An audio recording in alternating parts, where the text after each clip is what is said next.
Bom dia, pessoal. Vamos conversar aqui sobre alguns deslizes do STF. Algumas pessoas que xingaram os togados, desafiaram e olha só, eles não perceberam.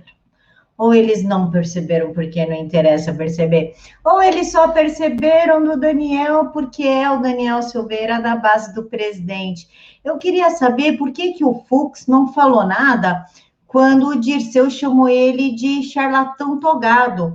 Ou talvez quando o Dirceu afirma que Fux procurou ele dizendo que ia absolvê-lo no caso do mensalão. Talvez o José Dirceu, que disse que deveria tirar todos os poderes do STF. Isso é um ataque às instituições? Não sei, eu estou começando a achar que depende de quem fala. Nós também temos Lula dizendo a Dilma que o STF está acovardado. Ou o deputado do PT e advogado do Lula que propôs fechar o STF em abril de 2018. Vídeo de Vadir Damos está no Facebook. E ele também propõe o fim dos mandatos vitalícios. Damos ataque ao ministro Roberto Barroso. Tem que fechar o Supremo Tribunal Federal. Ou talvez esses ministros aí nem liguem para esse ataque e é só o Xande que é mais sensível, pode ter sofrido bullying na infância e certas coisas incomodam a ele. Nós também temos o Cajuru chamando Gilmar Mendes de canalha, ainda acusando ele de ter ficado rico por vender sentenças ao STF. E, claro, os ministros se atacando quando o Fux votou contrário à reeleição de Rodrigo Maia, os ministros falaram que eles foram traídos pelo Fux, prepararam retaliação e ainda disseram que a presidência dele dentro do STF ficaria muito difícil. É estranho isso, né? Os próprios ministros se atacam e se acusam. Ou esse vídeo que ficou para a história, Barroso versus Gilmar Mendes. Vamos ouvir? Porque não se pode fazer isso com o Supremo Tribunal Federal. Agora eu vou dar mais desperto e vou conseguir a decisão do aborto. De preferência, como na turma com 3 ministros. Aí a gente faz um 2-1. Deixa de fora desse seu mau sentimento. Você é uma pessoa horrível. Uma mistura do mal com atraso e pitadas de psicopatia. Isso não tem nada a ver com o que está sendo julgado. É um absurdo, Vossa Excelência, aqui, fazer um comício cheio de ofensas, grosserias. Vossa Excelência não consegue articular um argumento, fica procurando, já ofendeu a presidente, já ofendeu o ministro Fux, agora chegou a mim. A vida para Vossa Excelência é ofender as pessoas, não tem nenhuma ideia. Não tem nenhuma ideia. Nenhuma. Só ofende as pessoas. Ofende as pessoas. Qual é a sua ideia? Qual é a sua proposta? Nenhuma. É bires, ódio, mau sentimento, mal secreto. É uma coisa horrível. Vossa Excelência nos envergonha. Vossa Excelência é uma desonra para o tribunal.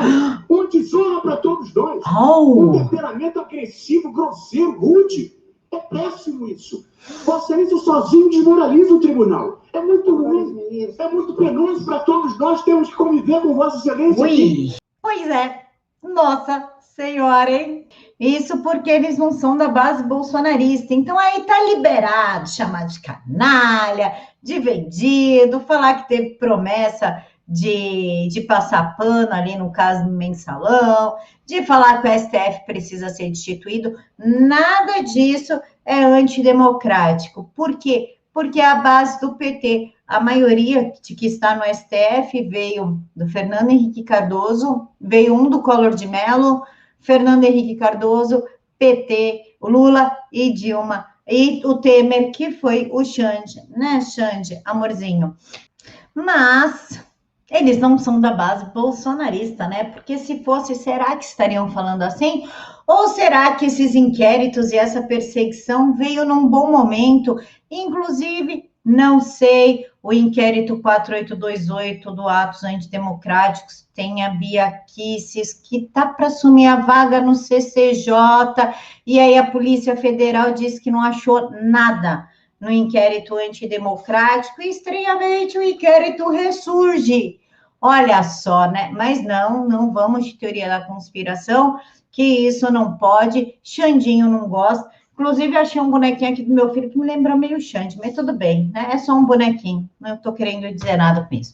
Mas o que me chamou a atenção mesmo foi uma ameaça dos ministros do STF para com os deputados. Eles disseram o seguinte: passe a mão na cabeça de Silveira, estará aberto o caminho para o suicídio político dos parlamentares.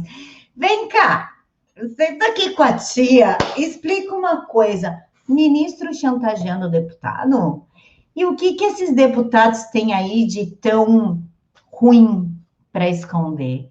Estão nas mãos do STF? Então, peraí, o STF está prevaricando, é isso? Sabe que tem deputado que cometeu crime e não está fazendo nada? Vai ficar quietinho? Ó, você não passa a mão na cabeça do Daniel, né? Não faça se cumprir a justiça e a Constituição, porque o Daniel não tem que estar preso.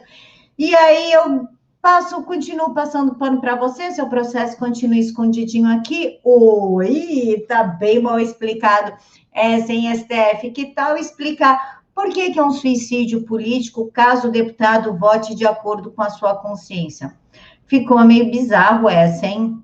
E eles, inclusive, reativaram o Conselho de Ética, que está desativado há quase um ano, só com o propósito de ferrar a vida do Daniel Silveira. Inclusive, eles estão falando que o deputado pode se tornar ficha suja e, inclusive, inelegível com essa prisão. Ficha suja porque ele roubou? Ele matou? Ele desviou dinheiro. Não, pera, ele participou do Covidão, né? Aquela ação da PF, que o STF tá bem quietinho aí, que envolve alguns governadores, também não. Matou o marido? Não. Negligenciou os filhos? Também não. Qual que é o crime do Daniel para ele se tornar ficha suja? Qual é o interesse de impedir que o deputado concorra à reeleição? Essa história está cada hora mais estranha, não é mesmo? Inclusive, o Alexandre de Moraes marcou a audiência de custódia do deputado, como se o deputado fosse um bandidinho. Olha o absurdo que chegamos. A PGR acabou que denunciou o deputado pela crítica aos ministros da corte. O que descobrimos aqui, amiguinhos? Que nós podemos xingar o presidente, podemos xingar todo mundo, menos os ministros da corte, mesmo que você não tenha votado neles e mesmo que o salário dele saia do seu imposto. Inclusive, e eu achei isso muito ofensivo, foi a PGR sugerir que ele use tornozeleira eletrônica e tenha um toque de recolher, como se o deputado fosse um bandido, um traficante aí que desenhou a morte do marido, né? É uma coisa meio estranha. O que tem escondido dinheiro dentro da cueca, a ponto da Polícia Federal reclamou que algumas notas vieram sujas.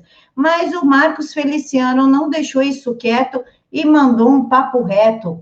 Ele falou o seguinte: prender o deputado Daniel Silveira por suas opiniões é rasgar a Constituição e atentar contra a democracia. O STF não é dono do Brasil. Hoje foi o Daniel, amanhã pode ser qualquer outro parlamentar. Deputado, vou discordar do senhor. Qualquer outro parlamentar que seja da base de apoio do governo. Porque se for PT, PSOL, PCdoB, DEM, PCO, o que vocês quiserem, aí pode falar, pode chamar de canalha, pode fazer o que quiser, que não pega nada. Não é o que se fala, mas quem fala, deputado? Inclusive, ele disse o seguinte: eu posso não concordar com o perfil de atuação do deputado Daniel, mas não se pode defender a democracia praticando um atentado contra ela. Essa loucura só terminará quando o Senado exercer o seu poder-dever de escrutinar os atos dos ministros do STF. Ninguém fiscaliza o STF. Poder sem limites é antítese da República. É uma ditadura, mas aí qual senador que vai ser louco o suficiente ou que vai mostrar que não tem rabo preso e vai fiscalizar os ministros?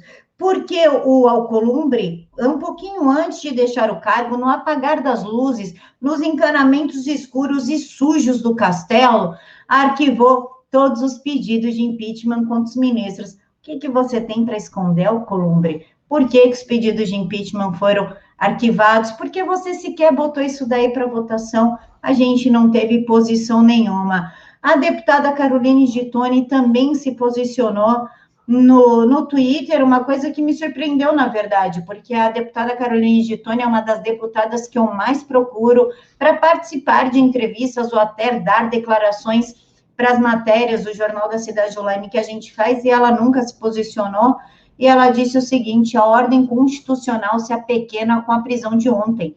Determinar a prisão de um deputado por crime de opinião é um desrespeito direto à Constituição, uma vez que os parlamentares têm imunidade material, sendo invioláveis por suas opiniões, palavras e voto. O Eduardo Bolsonaro disse que vai votar a favor do deputado Daniel Silveira pela liberação do deputado em nome das garantias da imunidade parlamentar, liberdade de expressão, devido processo legal, ampla defesa e contraditório. E o Rodrigo Pacheco, novo presidente do Senado, aquele que eu vou lembrar para vocês, ele disse que ia votar, que ia colocar em pauta pedido de impeachment que apresentasse fatos novos, e o PTB do Roberto Jefferson apresentou fatos novos. Ele se posicionou em relação ao deputado, mas ficou aquela coisa, sabe, dito pelo não dito, bem aquela ensaboada, aquele peixinho que você pega e escorrega da tua mão, bem isso aí. Ele disse o seguinte: a Câmara Federal está acima de um ato de um parlamentar, o STF acima de uma decisão específica, o Estado Democrático de Direito acima de todos. O caso do deputado Daniel Silveira deve ser resolvido com procedimentos próprios das duas instituições e à luz da Constituição e da lei. Atentar contra a democracia e suas instituições é gravíssimo, sujeito ao crivo ético e judicial. Por outro lado, prender ou manter preso alguém antes do julgamento deve continuar a ser tratado como grave exceção. Não elevaremos esse episódio a uma crise institucional. Seguimos com as prioridades comuns do Brasil: vacina, auxílio e reforma, tuitou Pacheco. Deixa eu tocar aqui um papo reto contigo, Pacheco. Vem cá. Prioridade no país também é liberdade de expressão, é segurança que a gente pode se expressar com a certeza de que a gente não vai acordar com a Polícia Federal ou talvez dormir numa carceragem. Isso também é prioridade de um país livre, de um país democrático. É a garantia de que eu posso falar o que eu bem entender, desde que eu não ofenda a honra de ninguém. E o deputado não ofendeu, e sequer as pessoas que estão envolvidas aí nesses montes de inquéritos sigilosos, que vai saber para onde vão, para que lado vão e a quem interessa esses inquéritos, estão envolvidas. Que certeza que nós temos, enquanto cidadãos, de abrir as nossas redes sociais e falar o que pensamos, encontrarmos pessoas que pensam igual a nós, sabendo que a gente não vai ser preso. Nós não temos essa garantia hoje. Nós não temos, sejam jornalistas, sejam cidadãos, nós não podemos mais abrir as nossas câmeras, as nossas redes sociais, ou até um blog e falar o que pensamos, porque podemos ser presos pela nossa opinião. O que é? Virou China? Nós estamos aí sendo governados por uma China, a China está por trás, os ministros do STF são só meros brinquedinhos na mão de um ato ditatorial, de uma crescente censura que está acontecendo no país? Pode ser, né? Eu preciso tirar os brinquedos do meu filho da minha mesa. Está acontecendo. Mas vamos falar aqui sobre ataques contra o presidente da República, que ninguém falou nada, ninguém se posicionou. Isso não foi nenhum problema para o Estado democrático de direito, para a democracia, para a paz entre os três poderes, para a divisão entre os poderes e até para a paz institucional. Por que torço para que Bolsonaro morra? O presidente prestaria na morte o serviço que foi incapaz de ofertar em vida. Aqui tem a cabeça, presidente decapitado. Inclusive, Marcelo Freixo disse impeachment ou morte em 15 de janeiro de 2021. Blog do Noblar: se Trump optar pelo suicídio, Bolsonaro deveria imitá-lo. Mas para que esperar pela derrota na eleição? Por que não fazer isso hoje, já que agora, neste momento, para o bem do Brasil, nenhum minuto sem Bolsonaro será cedo demais? Onde estava o STF? Isso não é uma agressão à ordem democrática de direito, à paz institucional? Não fere nenhuma lei? Acho que não. Então, por isso que eu falo para vocês, acabamos de descobrir que os 11 ministros não são 11 ministros, eles são semideuses enviados, togados pelas suas capas, eles ganham poderes especiais e não podem ser contrariados, sequer questionados. Quem ousa questionar um Supremo, já diz o nome, Supremo. Melhor a gente ficar quieto, não é mesmo? Não, não é, porque eu não vou calar minha boca nunca. Vamos seguir aqui. Não foi só Noblar, é diário esse ódio. Conclusão, se a Adélio tivesse feito lá o trem lá com o presidente, que eu não posso falar essa palavra, essas pessoas poderiam até lamentar publicamente, mas comemorariam no íntimo. Se a Veja quiser que acreditemos em seu repúdio, ela precisa tomar ação, pois de discurso estamos fartos. Post do Noblar, torço para que o presidente morra. Folha de São Paulo, Gregório do Vivier, o único jeito de não ficar triste é ficar puto. Quarto da sua tristeza, não conseguiu converter em ódio uma mulher segurando a cabeça do presidente, pelada com a cabeça de Bolsonaro, rende ameaças de morte a coletivo de arte e essa pseudo-artista aqui. Mas isso não é problema, porque está falando presidente, você atacar o presidente, xingar o presidente, desejar a morte do presidente, fazer tudo que o presidente pode. O que não pode é falar de ministro. Inclusive, o Barroso autorizou o senador flagrado com dinheiro na cueca a retornar o mandato, que é o Chico Rodrigues ou o Chico Cuequinha. Mas esse daí não tem problema, ele não vai virar ficha suja. Inclusive, ele pode concorrer à reeleição se ele quiser. E para finalizar esse dia maravilhoso, esse dia sensacional, que não está acontecendo nada, estamos todos de acordo aqui na ordem democrática de direito. Nós temos uma proposta que inclui o Ano Novo Chinês no calendário de datas comemorativas. Olha só, quem quer comemorar o Ano Novo Chinês no Brasil? Estranha essa proposta, né? Porque, inclusive, a deputada, que é filha do garotinho, diz que isso aproxima mais o Brasil da China. Qual que é a próxima proposta dessa besta, da Clarissa Garotinho? É oferecer a vaga do presidente, a cadeira do presidente Jair Bolsonaro para o Xi Jinping? Ou oferecer o Brasil como todo? O que essa mula tá querendo? A inclusão do Ano Novo Chinês no calendário nacional de datas comemorativas tem como objetivo valorizar e integrar as duas nações e divulgar a cultura chinesa no Brasil. Com qual interesse, senhora Clarissa? Com qual está acontecendo alguma coisa aí que a gente não está sabendo? Talvez a Frente Parlamentar Brasil-China, que está defendendo os interesses da China no Brasil, pode ser. Eu tenho um vídeo sobre isso, eu vou deixar para vocês aqui na caixa de informações, para quem quiser conhecer os parlamentares envolvidos nessa frente parlamentar. Com qual interesse que a senhora quer que nós aprendemos sobre o Ano Novo Chinês, comemorarmos? Inclusive, qual que é a sua próxima proposta? Colocar mandarim na escola?